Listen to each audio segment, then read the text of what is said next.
Ingeniko kasos aparato atnaujinimas. Darbo pabaigoje atliekame Z ataskaitą.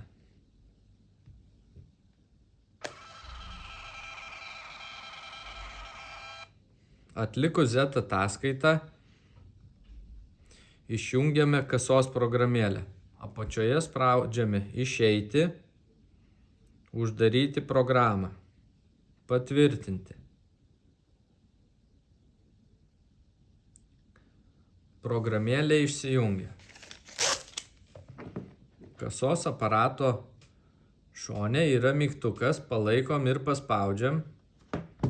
Atsiranda meniu. Spaudžiam Services.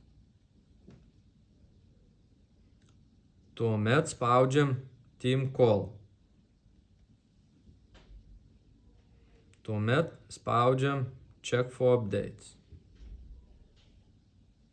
Kasos aparato atnaujinimas gali užtrukti nuo 10 minučių iki 15 minučių. Įvykus atnaujinimui, paleiskite programą per naujo.